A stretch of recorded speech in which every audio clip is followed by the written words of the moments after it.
بسم اللہ الرحمن الرحیم الصلاۃ والسلام علیک یا خاتم النبیین۔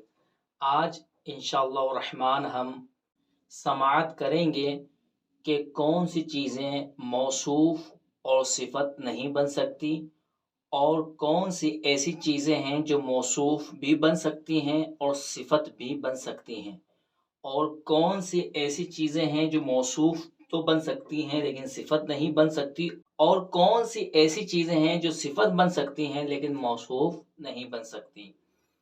تو شروع کرتے ہیں۔ سب سے پہلے ضمیریں۔ ضمیریں نہ تو موصوف بن سکتی ہیں اور نہ ہی صفت بن سکتی ہیں۔ موصوف نہ بننے کی وجہ کیا ہے؟ کیونکہ ضمیریں اعرف المعارف ہوتی ہیں، یعنی تمام معرفہ میں سب سے زیادہ وضاحت، سب سے زیادہ توضیح، سب سے زیادہ معرفہ ضمائر ہوتی ہیں۔ ان سے بڑھ کر کوئی خاص نہیں ہوتا، یہ اخص الخاص ہوتی ہے، یعنی خاص سے بھی خاص ہوتی ہیں۔ ان کو کہتے ہیں اعرف المعارف۔ اور معرفہ کی صفت لگانے کی وجہ یہ ہوتی ہے کہ اس معرفہ کی مزید وضاحت ہو جائے۔ جیسے زید، یہ معرفہ ہے۔ اب اگر ہم زید کی صفت لے کر آئیں تو اس صفت کے ذریعے زید کی مزید وضاحت ہو جائے گی۔ مثلا جاء زید العالم، آیا وہ زید جو کہ عالم ہے۔ اب زید بذات خود معرفہ تھا، لیکن ہو سکتا ہے کہ وہاں پر کوئی دوسرا زید بھی ہو۔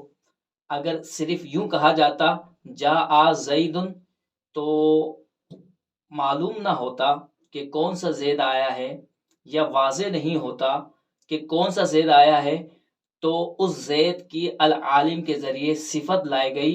العالم نے زید کی مزید وضاحت کر دی۔ جاء زید العالم، یعنی وہ زید آیا جو کہ عالم ہے۔ لیکن ضمیریں تو پہلے ہی اتنی واضح ہوتی ہیں کہ ان کی مزید وضاحت نہیں ہو سکتی۔ جب مزید وضاحت نہیں ہو سکتی تو پھر اس کی صفت لگانے کا کوئی فائدہ نہیں ہے، کیونکہ معرفہ کی صفت لگانے کا جو فائدہ ہوتا ہے وہ یہ ہوتا ہے کہ اس کی مزید وضاحت ہو جائے۔ اور ضمیریں تو ہوتی ہی پہلے واضح ہیں، اتنی واضح ہوتی ہیں کہ ان کی مزید وضاحت نہیں ہو سکتی۔ جب ان کی مزید وضاحت نہیں ہو سکتی تو ضمائر کی صفت لگانے کا بھی کوئی فائدہ نہیں۔ ایسا نہیں ہو سکتا کہ وہ صفت ضمائر کے اندر مزید وضاحت کرتے، کیونکہ ضمائر تو پہلے ہی واضح ہیں۔ جو چیز پہلے ہی واضح ہو تو اس کی مزید وضاحت نہیں ہو سکتی، اسی وجہ سے ضمائر موصوف نہیں بن سکتی۔ ضمائر جس طرح موصوف نہیں بن سکتی، اسی طرح صفت بھی نہیں بن سکتی۔ صفت نہ بننے کی وجہ یہ ہے کہ نحو کا ایک مشہور قاعدہ ہے، اور وہ یہ ہے کہ موصوف کا صفت سے زیادہ معرفہ ہونا ضروری ہے، یا کم از کم صفت کے برابر ہونا ضروری ہے۔ یعنی موصوف معرفہ ہونے میں یا تو صفت سے زیادہ ہو، صفت سے زیادہ واضح ہو، یا پھر کم از کم صفت کے برابر وہ معرفہ ہو۔ اگر بالفرض ہم ضمیروں کو صفت بنائیں تو اس قاعدے کے مطابق ضمیروں کا جو موصوف ہوگا اس کے لیے ضروری ہوگا کہ وہ ضمیروں سے زیادہ معرفہ ہو، یا پھر ضمیروں کے برابر معرفہ ہو۔ یا تو ضمیروں سے بڑھ کر معرفہ ہونا اس کے لیے ضروری ہوگا، یا کم از کم ضمیروں کے برابر معرفہ ہونا ضروری ہوگا۔ اور ضمیروں سے بڑھ کر تو کیا، ضمیروں کے برابر بھی کوئی معرفہ نہیں ہو سکتا۔ جب معرفہ ہونے میں کوئی ضمیروں کی برابری نہیں کر سکتا تو وہ معرفہ ہونے میں ضمیروں سے کیسے بڑھ سکتا ہے؟ کیونکہ ضمیر اعرف المعارف ہے، سب سے زیادہ معرفہ یہی ہے۔ جو بھی اسم ہوگا وہ اس سے کم معرفہ ہوگا، نہ تو اس کے برابر معرفہ ہوگا نہ اس سے بڑھ کر ہوگا۔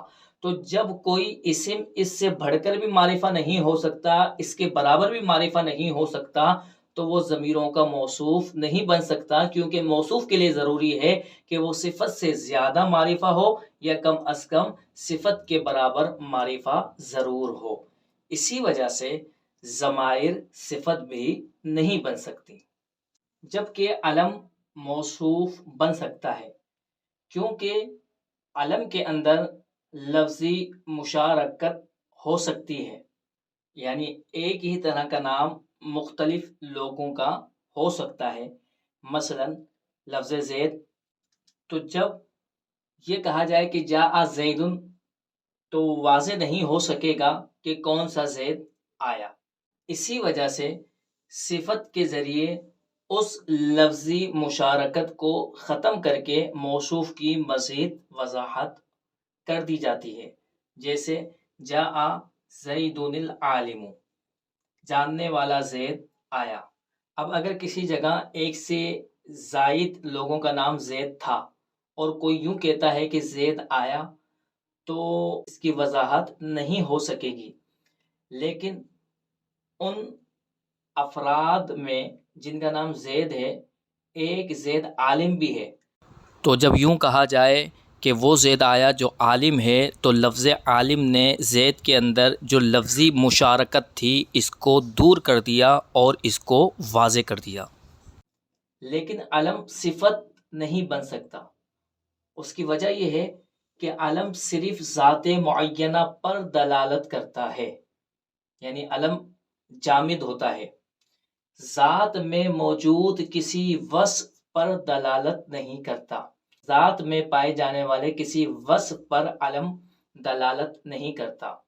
حتیٰ کہ اگر کسی اسم صفت کو کسی شخص کا علم بنا دیا جائے تو پھر وہ اسم صفت علم بننے کے بعد صرف ذات پر دلالت کرے گا، کسی قسم کے وصف پر دلالت نہیں کرے گا۔ جیسے لفظ احمر، احمر کا معنی ہے سرخ رنگ والا مرد۔ اب یہ اسم صفت ہے اور یہ صفت بن سکتا ہے اور بنتا بھی ہے، لیکن جب لفظ احمر ہم کسی کا علم بنا دیں، کسی کا نام ہی ہم احمر رکھ دیں، تو اب صرف احمر اس ذات پر دلالت کرے گا، نہ کہ اس میں پائے جانے والے کسی وصف پر۔ تو علم صرف ذات پر دلالت کرتا ہے، کسی قسم کے وصف پر دلالت نہیں کرتا۔ جب علم کسی قسم کے وصف پر دلالت نہیں کرتا تو وہ صفت بھی نہیں بن سکتا، کیونکہ صفت تو وصف پر دلالت کرتی ہے۔ موصوف اور صفت بننے والے کلمات، اسم اشارہ، اسم موصول اور معرف باللام موصوف بھی بن سکتے ہیں اور صفت بھی بن سکتے ہیں۔ اسم اشارہ جب صفت واقع ہو تو اس کی مثال رأیت زیدًا ھذا، میں نے اس زید کو دیکھا۔ یہاں پر زید موصوف ہے اور ھذا یہ زیدن کی صفت ہے اور یہ اسم اشارہ ہے۔ یہاں اسم اشارہ صفت واقع ہو رہا ہے۔ مررت بھذا الرجل، میں اس مرد کے پاس سے گزرا۔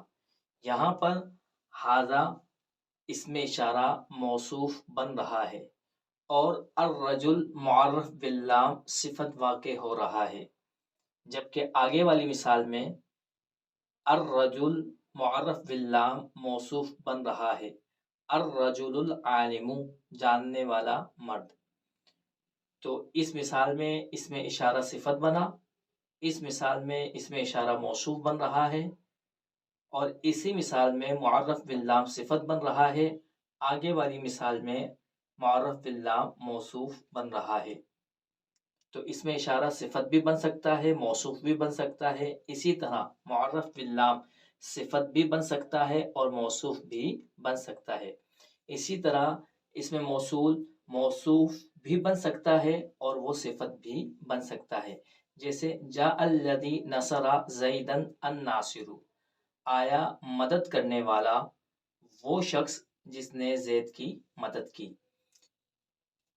یہاں پر الذی اسم موصول ہے اور یہ موصوف بن رہا ہے، جبکہ نصر زیدن یہ الذی کا صلہ ہے اور الناصر یہ الذی کی صفت بن رہا ہے۔ تو یہاں پر اسم موصول موصوف بن رہا ہے، اس مثال میں اسم موصول صفت واقع ہو رہا ہے۔ جا الناصر الذی نصر زیدن، آیا وہ مدد کرنے والا جس نے زید کی مدد کی تھی۔ وہ کلمات جو صفت بنتے ہیں مگر موصوف نہیں بن سکتے، اس میں سر فہرست جملہ ہے۔ جملہ صفت بن سکتا ہے، موصوف نہیں بن سکتا، کیونکہ موصوف کے لیے اسم ذات کا ہونا ضروری ہے۔ اسم ذات وہ اسم ہوتا ہے جو کسی بھی جاندار یا بے جان کا اپنا نام ہو۔ اس کو آسان الفاظوں میں یوں سمجھ لیجئے کہ کسی چیز کا وہ نام کہ جس نام کے ذریعے اس چیز کی حقیقت دوسری چیزوں کی حقیقت سے جدا ہو جائے، جیسے بلی، شاتن، کلبن۔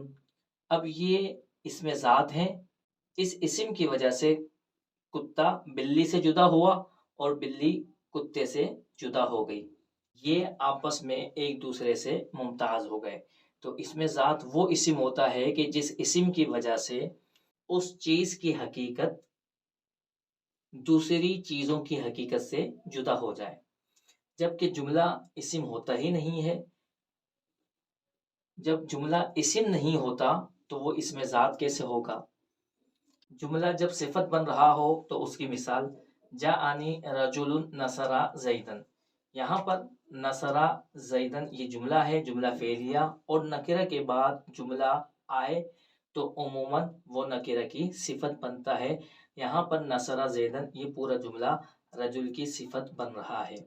اسی طرح لفظ ایون بھی ہے، وہ بھی صفت بن سکتا ہے لیکن موصوف نہیں بن سکتا، اور اس لفظ کے لیے یہ بھی ضروری ہے کہ یہ ایسے اسم کی طرف مضاف ہو کہ جو اسم اس سے ما قبل والے اسم کے جیسا ہو، اور یہ اس وقت کامل ہونے پر دلالت کرتا ہے، جیسے لقیت رجلا ای رجلن، تو یہاں پر ای رجلن کا معنی کامل مرد ہوگا۔ اس کا ترجمہ یوں ہوگا، میں ملا ایسے مرد سے جو کہ کامل مرد تھا۔ خلاصہ کلام یہ نکلا کہ ضمیریں موصوف بھی نہیں بن سکتی اور صفت بھی نہیں بن سکتی، جبکہ اسم علم موصوف تو بن سکتا ہے لیکن صفت نہیں بن سکتا، اور اسم اشارہ، اسم موصول اور معرف باللام صفت بھی بن سکتے ہیں، موصوف بھی بن سکتے ہیں، اور جملہ اور لفظ ایون یہ صفت بن سکتے ہیں، موصوف نہیں بن سکتے۔ اللہ تبارک و تعالیٰ کی بارگاہ میں دعا ہے کہ اللہ تبارک و تعالیٰ ہماری اس کاوش کو، اس محنت کو اپنی مبارک بارگاہ عالی میں قبول اور منظور فرمائے۔ وما علینا الا البلاغ المبین۔